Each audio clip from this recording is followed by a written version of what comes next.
Security doesn't usually fail like a car crash. It fails more like rust, slow, quiet, almost invisible until the damage is already done. That's why so many real security incidents are confusing in hindsight. Nothing seemed broken. Nothing appeared urgent. And yet, the system failed. That slow, silent failure is what we call asset degradation. Understanding asset degradation means understanding how security actually breaks in the real world. Not all at once, but piece by piece. So what is asset degradation? It is the gradual loss of an asset's ability to protect its own value over time. It's not about an asset being hacked outright. It's not about a dramatic failure. The controls are still there. The system still works. But the protection that once mattered has quietly weakened. Security is no longer aligned with reality. To understand this, think of an asset like a building. When it's first constructed, everything is intentional. The doors lock properly. The windows are sealed. The layout makes sense for how the building will be used. That's how assets begin their life. But buildings don't stay secure just because they're standing. You may ask, how does asset degradation happen? The answer is, through accumulation. Time is the most underestimated threat in security. Weather wears buildings down. Repairs are rushed. Extensions are added without revisiting the original design. Digital assets age the same way. Features get added. Integrations multiply. Quick fixes turn into permanent solutions. Each change makes sense on its own. Together, they weaken the structure. This is the core mechanism of asset degradation. Security drifting away from reality. One of the most common paths is configuration drift. An exception is added to fix an urgent issue. A control is relaxed temporarily. A rule is bypassed to keep the system running. Months later, no one remembers why it exists.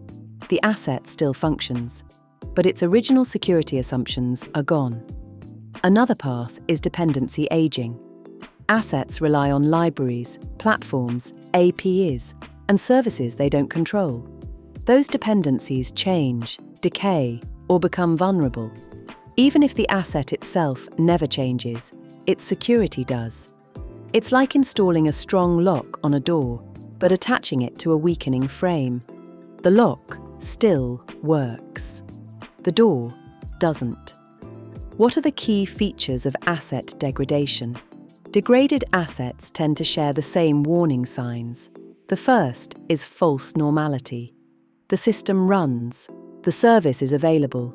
No alarms are triggered.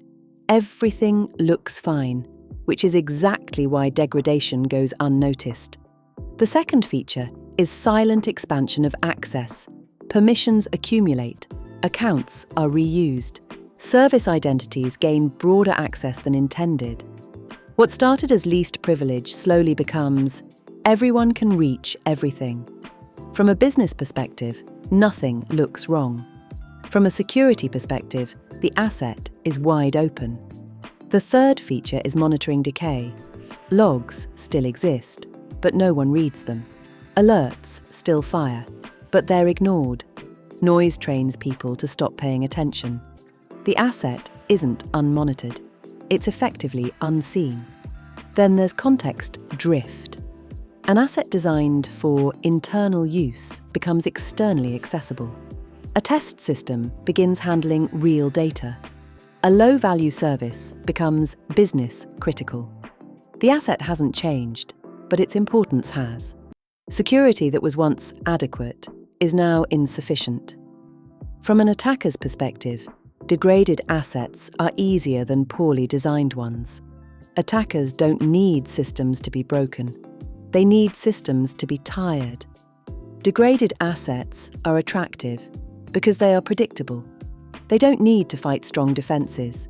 They wait for defenses to weaken. That's why so many breaches happen in systems that were once considered secure. They weren't built wrong. They were allowed to age without care. Asset degradation also creates a dangerous illusion. The system is running. The service is available. Nothing appears broken. That false sense of safety is often the biggest vulnerability of all.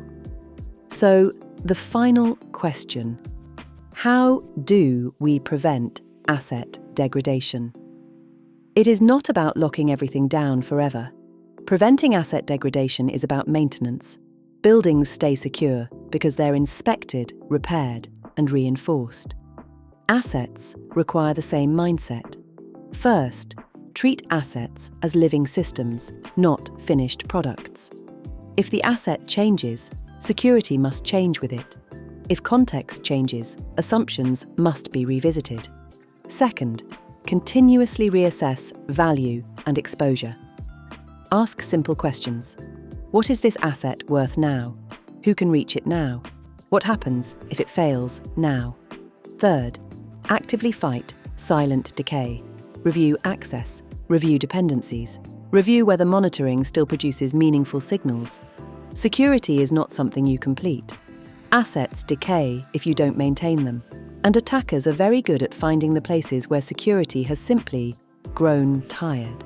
Asset degradation reminds us of a simple truth. Security rarely fails loudly.